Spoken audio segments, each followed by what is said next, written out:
마가복음 9장 14절로 29절입니다. 한 목소리로 봉독하겠습니다. 시작. 이에 그들이 제자들에게 와서 보니 큰 무리가 그들을 둘러싸고 서기관들이 그들과 더불어 변론하고 있더라.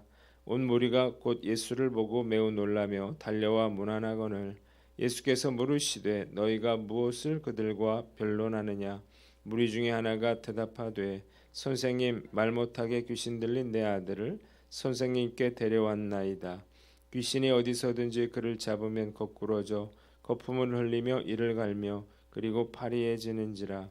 내가 선생님의 제자들에게 내쫓아 달라 하였으나 그들이 능히 하지 못하더이다. 대답하여 이르시되 믿음이 없는 세대여, 내가 얼마나 너희와 함께 있으며 얼마나 너희에게 참으리요. 그를 내게로 데려오라 하시매 이에 데리고 오니 귀신이 예수를 보고 곧 그 아이로 심히 경련을 일으키게 하는지라.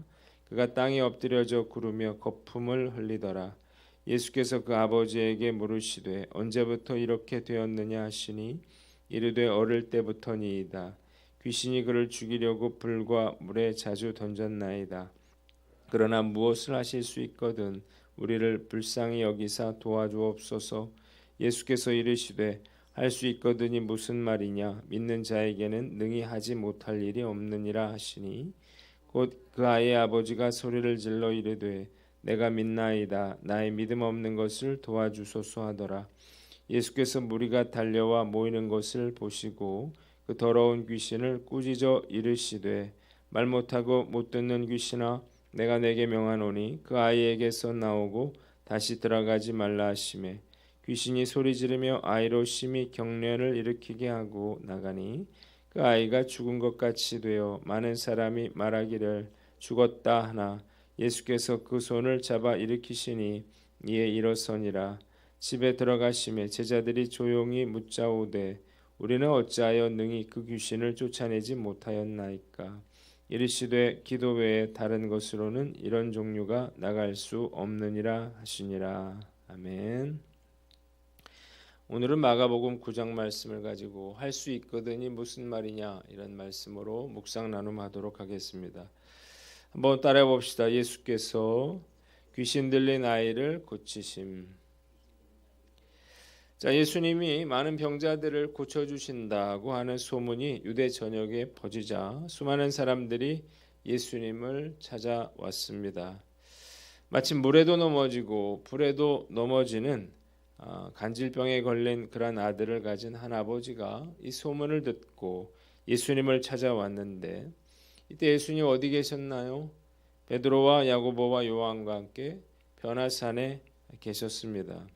그래서 다른 제자들이 이 아이를 고쳐보려고 노력을 했지만 이 아이에게는 아무런 변화도 일어나지가 않았습니다.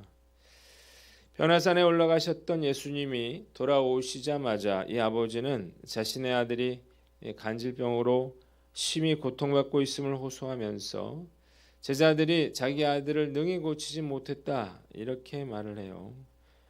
그러자 예수님께서 제자들을 책망하신 후에 그를 데려오게 하시고 그를 꾸짖자 귀신이 쫓겨나고 병이 낫게 됩니다.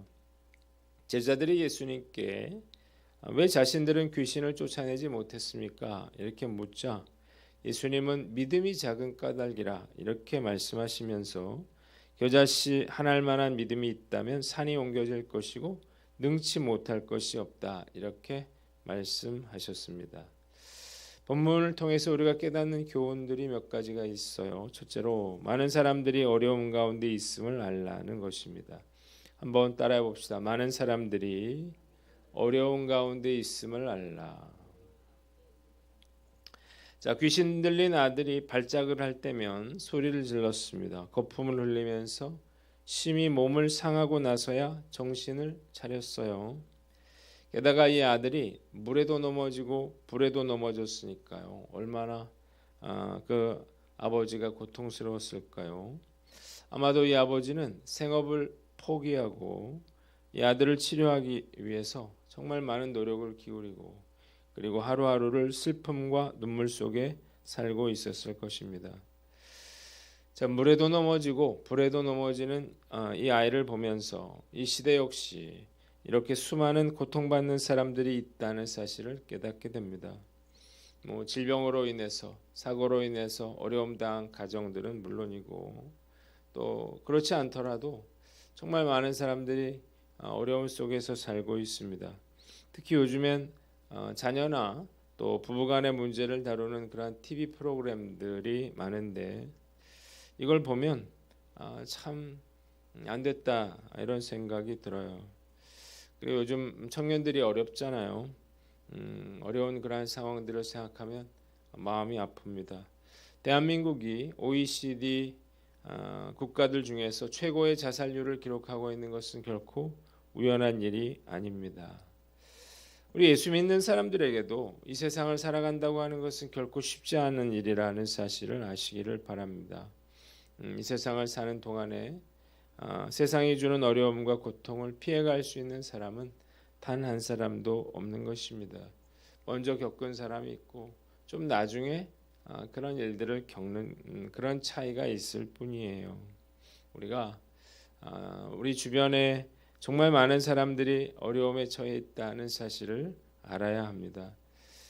그래서 우리가 그들의 눈물과 아픔을 이해하고 함께 울어주며 함께 있어줘야 하는 거예요. 그리고 내가 정말 이런 어려움 가운데 있다면 나 혼자만 이런 어려움이 있는 것은 아니라는 사실을 알고 우리가 다시 한번 믿음을 가지고 살아가는 저와 여러분들 되시기를 주님의 이름으로 축원합니다.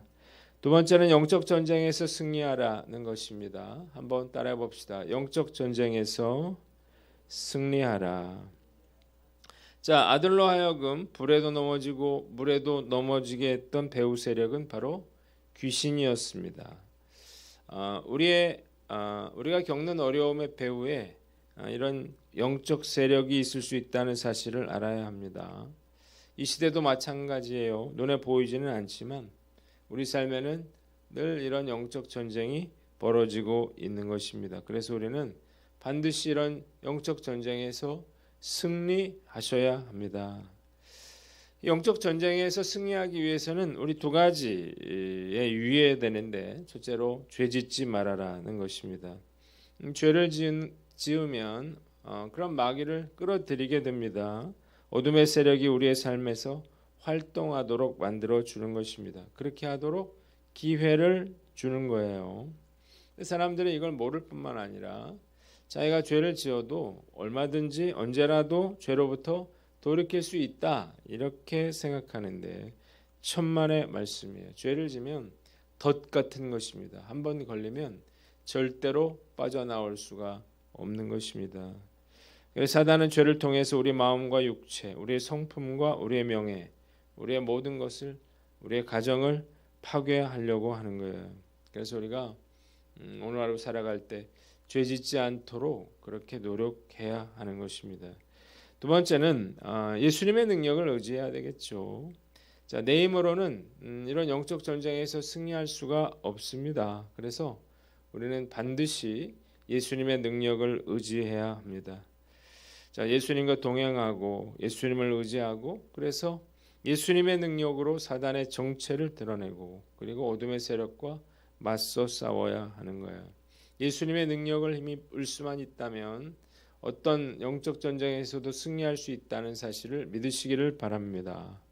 이러한 치열한 영적 전투가 지금도 우리 삶 속에 우리 안에서 벌어지고 있다는 사실을 늘 기억하고 영적 전쟁에서 승리하는 저와 여러분들 되시기를 주님의 이름으로 축원합니다. 세 번째는 온전한 믿음을 가져라는 것입니다. 한번 따라해 봅시다. 온전한 믿음을 가져라. 자, 제자들이 귀신 들린 아들을 고치지 못한 이유가 뭔가? 그들에게 능력이 없기 때문이 아니라 예수님 뭐라고 했습니까? 믿음이 없기 때문이라고 했습니다. 겨자씨만한 믿음만 있어도 산이 옮겨지고 능치 못할 일이 없다는 것입니다. 자, 누가복음 9장 1절을 보면 제자들은 예수님으로부터 귀신을 쫓는 능력을 부여받았습니다. 그래서 능력을 받은 제자들은 이미 수많은 그런 귀신들을 쫓고 병자들을 고쳤다고요. 그런데 이번에는 이 아들을 고칠 수가 없었는데 이유가 무엇인가? 그들의 믿음이 부족했기 때문입니다.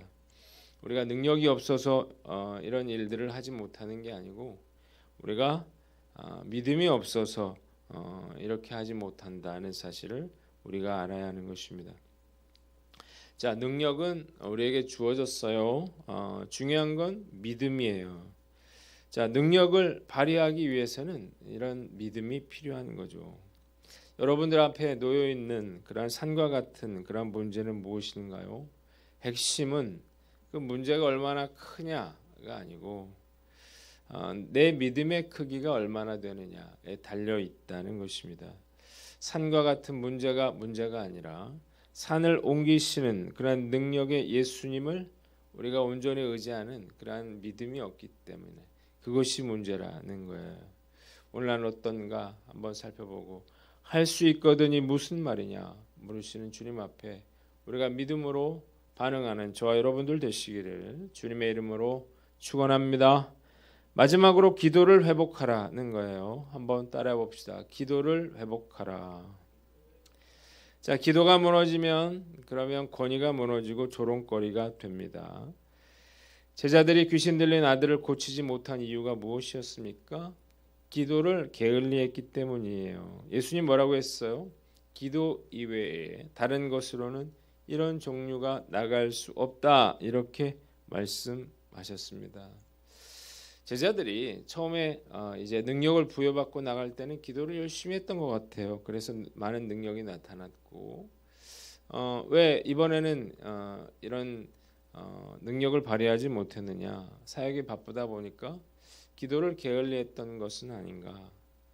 자, 이후에 어떻든 간에 기도를 게을리했던 그들은 서기관들의 조롱거리가 됐고 귀신 들린 아이의 아버지로부터 비난을 받았고 예수님께로부터 책망을 받았다는 것입니다. 그러니까 우리가 바쁘다, 또 힘들다, 또 춥다, 뭐 이렇게 기도 생활을 게을리하면 사람들의 걱정의 대상이 되는 것입니다.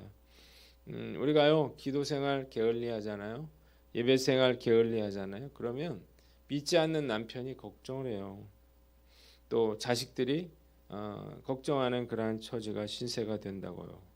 예수님은 아무리 바쁜 와중에도 기도할 시간을 내셨습니다. 기도에 힘쓰셨어요. 십자가를 지시기 전날에는 정말 땀방울이 핏방울이 되도록 그렇게 열심히 기도하셨는데 이유가 무엇인가요? 예수님도 기도하지 않고서는 그런 일들을 감당할 수가 없었기 때문입니다. 기도하지 않으면 귀신도 쫓아낼 수 없고 나 자신도 이길 수 없고 세상 유혹을 이길 힘도 없는 것입니다. 기도는 하나님을 의지한다고 하는 구체적인 그런 증거죠. 제자들이 하나님을 의지하지 않고는 아무것도 할 수 없는 거예요. 과연 나는 얼마나 기도에 힘쓰고 있습니까? 기도를 게을리하면서 왜 이렇게 힘든지 모르겠다. 왜 이렇게 피곤한지 모르겠다. 왜 이렇게 사는 게 어려운지 모르겠다. 이렇게 말하고 있지는 않는가요? 저도 요즘 바쁘다는 핑계로 기도를 깊이 못하고 있는데 기도하지 않고서는 아무것도 할 수 없고 또 기도하지 않고서는 이렇게 초라한 처지가 된다는 사실을 깨닫고 우리가 놓친 기도의 줄을 다시 붙잡는 저와 여러분들 되시기를 주님의 이름으로 축원합니다. 기도하겠습니다. 하나님 믿음과 기도의 회복으로 우리가 잃어버린 능력을 회복하는 저희들이 다 되게 하여 주시옵소서.